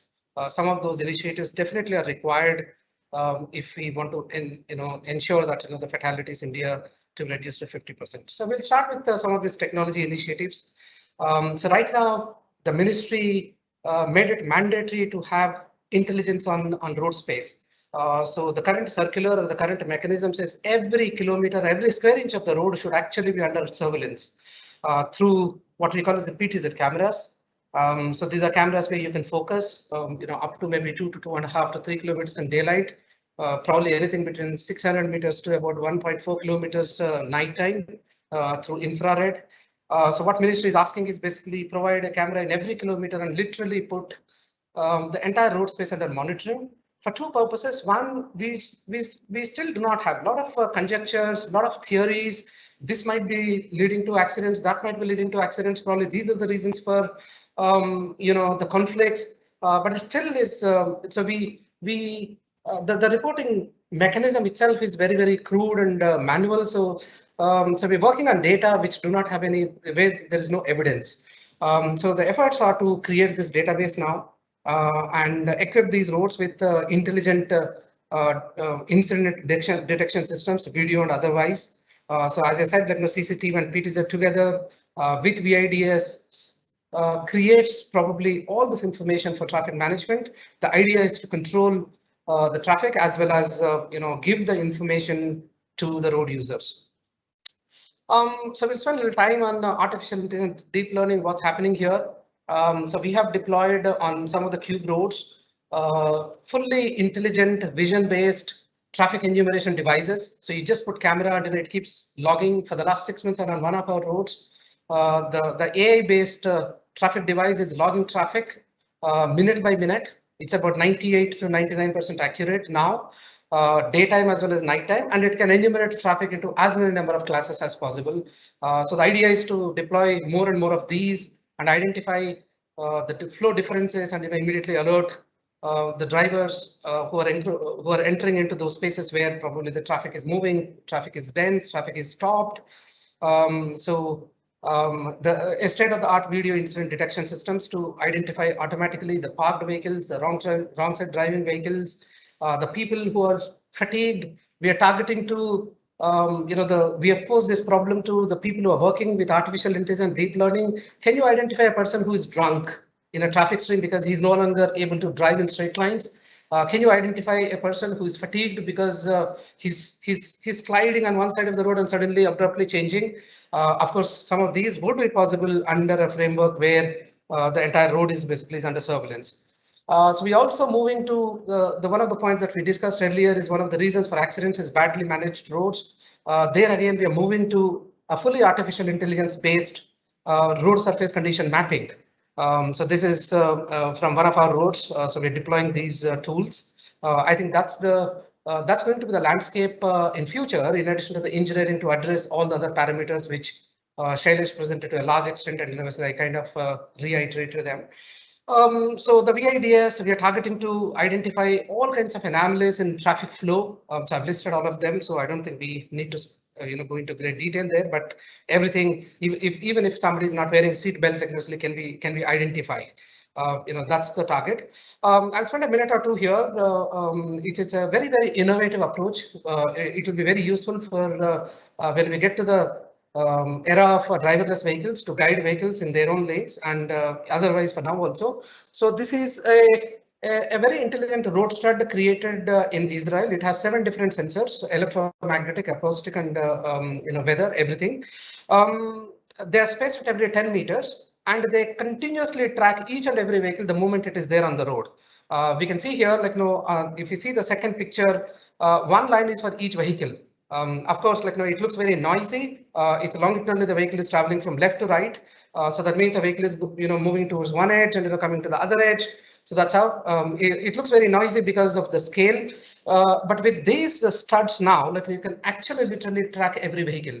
So therefore, as I said, the stopping or a on-street parking is very, very predominant in the country. If a vehicle is, if a line is moving and suddenly it stopped, it's no longer progressing, you can immediately send that to the control center, and then you can inform that to all the drivers who are approaching that space that some vehicle is stopped there, either is parked or a breakdown vehicle. Somebody is not driving in the straight line, probably that can be used to see whether he's a rash driving. So therefore you convey that again to there's a potential driver who is not behaving properly, either because he's drunk, he's driving too fast, or he's fatigued and sleepy. I think those kinds of data can now be generated by these technologies and can be given to the local authorities, local police, the incident management teams, and through variable message signboards which are fixed and variable, probably that can be brought to the knowledge of the road users. Another very interesting concept, we are deploying this on one of our roads as a pilot on an 80-kilometer long road. This is using fiber cable, which is there for variety of purposes, so for communication, for ATMS itself, there are cables. Use the cable itself as a sensor. So what it does is basically the cable is capable of sensing vibrations, and so therefore you can literally map every 6 kilo. As of now, the resolution is about 6 kilometers. So the earlier Baldwin experiment, we saw every 10 kilometers there is a road stud, but here the cable it behaves as if there is a sensor at every 6 kilometers, but it's a cable which is OFC, optical fiber cable, laid for any other purpose. So this again, exactly you can track every vehicle, because as a vehicle moves from 6 meters to the next 6 meters block, you can actually track the vehicle. So therefore, if somebody is accelerating, decelerating, again, not moving in straight lines, moving in wrong directions. So most of these are somebody stopped, you can actually. So the people who studied traffic flow theory will appreciate these drawings. These are called time-space drawings or time-space diagrams with respect to the time how a vehicle is basically moving from a point to point in space. So therefore, if you see the picture on the left-hand side is a normal traffic flow where all the vehicles are in a kind of a car following behavior. On the right-hand side, there is an empty space there, and then some lines which come and they're just stopped there, which shows there's a potential accident. Therefore, immediately you convey this to emergency response teams. So those are the kind of technologies in terms of monitoring of the traffic, which we are actively thinking of to overlay on good engineering to ensure that we achieve the targets in terms of road fatalities, road crashes that we're talking about. A couple of other technologies which I just touched a little bit, basically these are particularly for ensuring that the road space is proper serviceability index and proper riding quality. So one of them is basically NSV. So we first introduced this to India about a decade back, and now it has become mandatory. So the National Highways Authority of India and Ministry said every road now has to be investigated through a network survey vehicle. The first generation vehicle is from ARRB, Australian Road Research Board. They have a joint venture with a company called IRSM. So there are few units now. Many such units from a variety of companies are available. So these machines are capable of recording what's there in the right of way on the left hand side, right hand side, which can be used to map whether the road furniture which is required to be there, a signage which is supposed to be there, whether it is there or not. All those can be monitored, including the quality of the road surface. Following that deflectometer, a little more technical. This is to see basically how much life is left, so that you undertake repairs well in time and ensure that the roads are not failing and creating potential safety issues. So I think I've used up my time. So thank you very much. Thank you also for your presentation, Professor Reddy. We appreciate it very much. we are about 4 minutes late, so those 4 minutes will be cut out from the questions and answers. And I don't know if you guys have followed the Q&A box, but Professor P.K. Sidar has made an excellent pass on to me. So I will be giving you not more than 3 to 4 minutes to answer each question or to also make the case. So let me start by Rob McInerney. Rob, there is a question that says, you presented a slide with the cost related to upgrading from 1 star to 2 to 3 to 4. So is that cost saving direct only related to accident victims? What about the indirect savings and the family factor? Can you elaborate on this, please? I sure can. Look, that's a fantastic question, and it's very real, that impact of road trauma on families and a lot of those indirect costs. When we calibrate the costs for a country like India, then we can actually take into account what is happening locally there in India. So we can look at the real costs in terms of the cost of fatality, but the cost of injuries that are calibrated for local Indian conditions. And that can include some of these indirect savings as well, if you choose to. There's 2 main ways of valuing trauma costs around the world. It's either the social capital cost or what they call willingness to pay. So how much would you be willing to pay for one of your family members to not suffer a brain injury in a crash? And so those indirect costs that you're talking about can absolutely be factored into the analysis and the assessments. For the slide that I showed, highlighting the costs each day in India by different injury types, they've been based on actual claim costs. So picking up Shailesh's comments about the insurance industry, it was actually picking up the full and total claim costs associated with that road trauma. So key answer is yes, we can measure that. Yes, we can calibrate that for a country. And the more we understand that, the more we will invest at the right level for all aspects of road trauma across the whole safe system action areas. Wonderful. Thank you, Rob. There was also another one. We may give you 30 seconds. Is this IRAP system of star rating across the board in every country, or it can differ from a country to a country? Yeah, again, another great question. The star rating model itself is the global standard, and it is the same model that is used everywhere around the world. So, for example, you die in a head-on crash in India in a very similar way to a head-on crash in Australia or in Greece.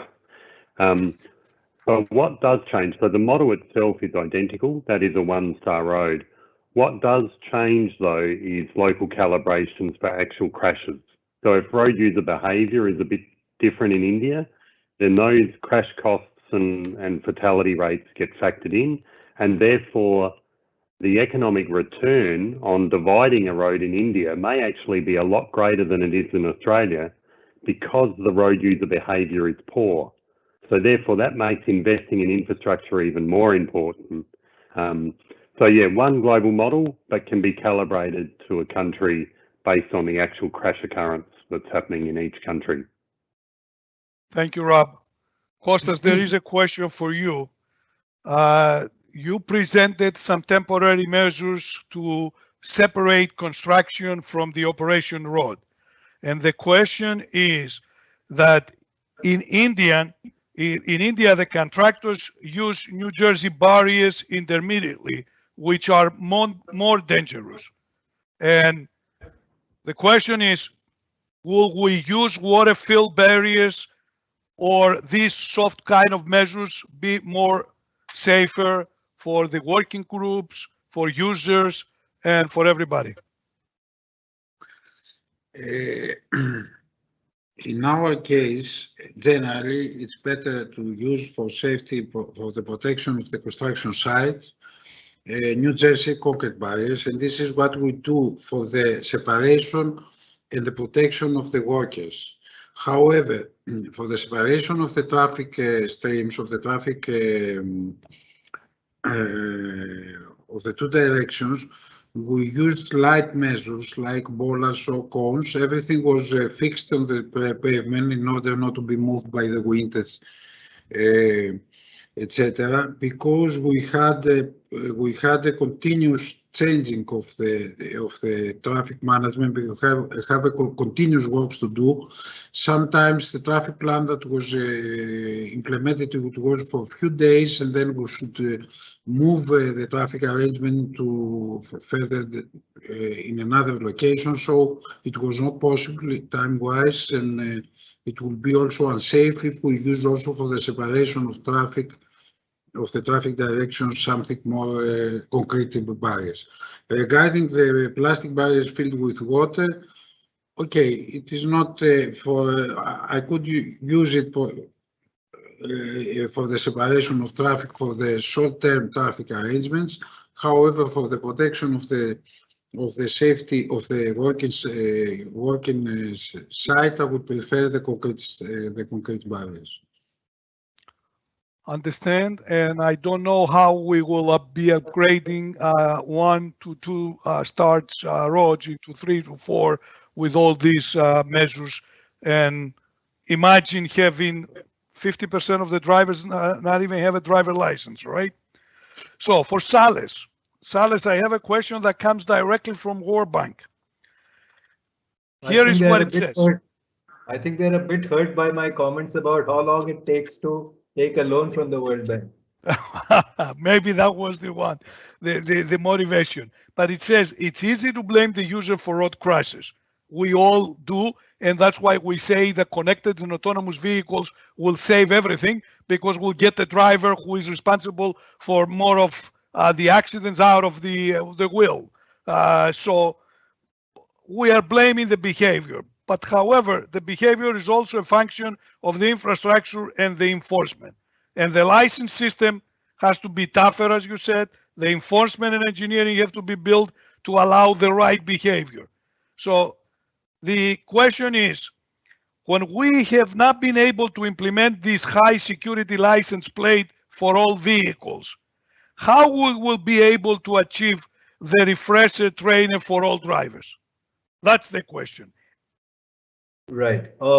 That's actually an accurate assessment of the situation across the world. You cannot isolate one element and say this is, the reason for all the accidents or all the deaths. It has to be the 5 E's that Mr. Kapila mentioned, the 4 E's that the government of India mentions. I was only suggesting that while road safety in terms of engineering design is very, very crucial. If you design a road, and let me give you an anecdote. I was Secretary Public Works Department in an earlier life in the government, and 4 young men jumped into a river because the approach to the bridge was just an L approach, and there was no speed calming measure. So that was poor road engineering and design. Of course, that kind of thing has to be fixed. That is an easier problem to solve. The driving license laxity in India is a much more difficult problem to solve. And you cannot throw, a project loan of $200 million and fix that. It is behavioral change, as all of us know, is much more difficult than engineering change. To conclude, Krishna Ravargar, I would strongly say that the World Bank IFC group should consider this kind of a computer-based tutorial. Because let me just give you an example of what happens. A friend who's a senior prof in Massachusetts gave me this example. His daughter in Massachusetts was to get a license. Anybody who's 16 plus can get a permit to drive with a licensed person on board. To get a license, you need to do 4 things. Attend 12 hours of lecture, take driving lessons, sit in the car when someone else is being taught, and log certain hours with a licensed driver on board. And they have videos which include accidents and their consequences. A person who's lost a family member came and talked. Different situations that you'll encounter and videos of situations that lead to crash. Tell me, all the Indians on this group, How many of this happens before a driving license is issued in India? It is all mental and psychological reinforcement. The way we have emoted and empathized with COVID victims. Similarly, we need to empathize with road accident victims. Thank you. Thank you also. Question for Dr. Reddy. Road safety and bridge safety are part of the road network safety. So we would like to know if the bridge safety audit in India, if there is such a program, and if yes, where it stands. Yeah, so there definitely is a bridge safety program. The ministry itself acknowledges that over the years, the focus has been on pavements. We started with very, very poor quality roads. I think that is reasonably and to some extent it is addressed. Ministry a few years back realized there are a large number of structures which are very old. They themselves are safety hazards. So therefore, ministry started with a massive program of conducting bridge audit across the country, all the minor and major bridges. That's something which is a work in progress. So we are now gradually moving. This is a current generation concept, of course. We are talking to IIT Chennai and in a few other institutions. A continuous bridge monitoring. So while ministry is doing its bit, provide equip each of these bridges with a series of sensors. Again, to basically measure vibrations, measure sounds, and therefore see basically what's the condition of the bridge and what kind of interventions are required. At Cube, of course, we do bridge audits twice every year, once before monsoon and once after monsoon, just to see before and after monsoon, basically what are the differences and address that. So as I said, given so we all know the expanse of the road network in India. It's massive actually. And not to leave everything to human intervention. So definitely this country is moving towards deploying technologies. I've seen in the last 5-6 years, there are mobile bridge units, a lot of them now, to see even long river bridges, what are their bearing status, how it looks like. So there are efforts, yes, and it is acknowledged that in fact recently there was a very, very special circular from a highway. The moment you come to you are crossing a culvert, a minor bridge or a major bridge, the approaches pose a lot of dangers, because that's where a lot of failures. So suddenly there are potholes, the roads are rough, and you hit. The levels are different, approach to the bridge levels are different, and you hit that and you lose control, and sometimes that leads to accidents.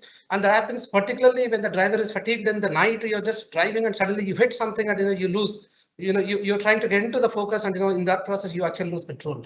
So there is a circular asking the road operating communities to specifically ensure that this transition from bridge to the road and road to the bridge is perfect. So there is enough emphasis on that aspect, and it is actually being taken care of.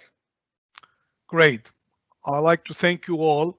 Now, before we sum up, we have lots of questions, and I wish we had more time to address all of them. They're on the chat box, so feel free to answer those questions or copy them into your desktop and then reply back to the organizers, who after that they can pass it or they can post it on the site. So before we sum up, I would like to give the floor to Dr. Gopal and Kiran Kapila to say just a few words before we sum up and close.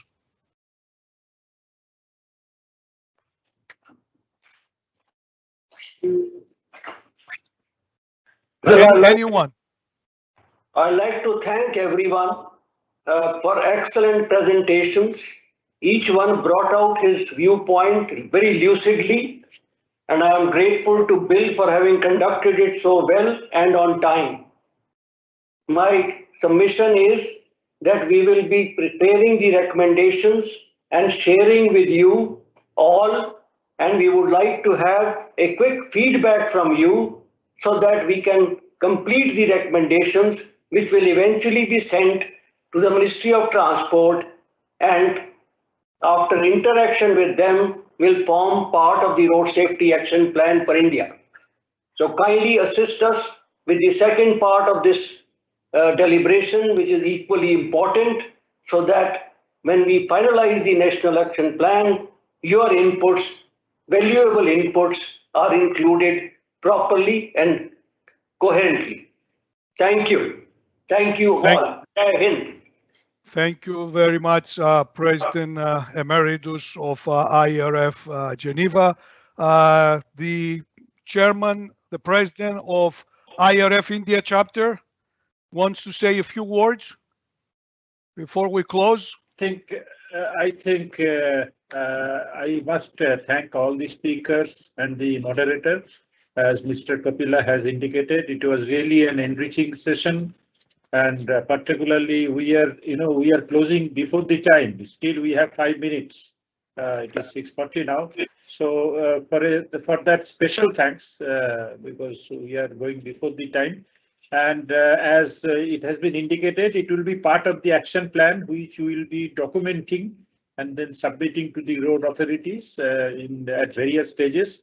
So we look forward to having you all for the next one, which is scheduled on 30th of June. So today is the first day of June, and we'll welcome you again on the last day of June, and to have some active participation for all the attendees. And I must thank the attendees as well. They are in good numbers today and participated, and very good questions. Some of the questions were really excellent, and it shows that how attentive and how deeply they were listening to all the presentation. So thanks again, everyone, and have a safe time, and then take care, all of you. Good luck. Thank you. Namaste.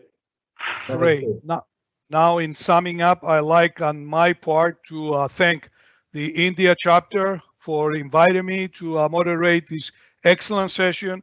I'd like to thank each and every one of the speakers, Rob, Costas, Sales, and HK, for being prompt, being at the time, and we have heard wonderful things here today, and good ideas brought to on the table by Sales.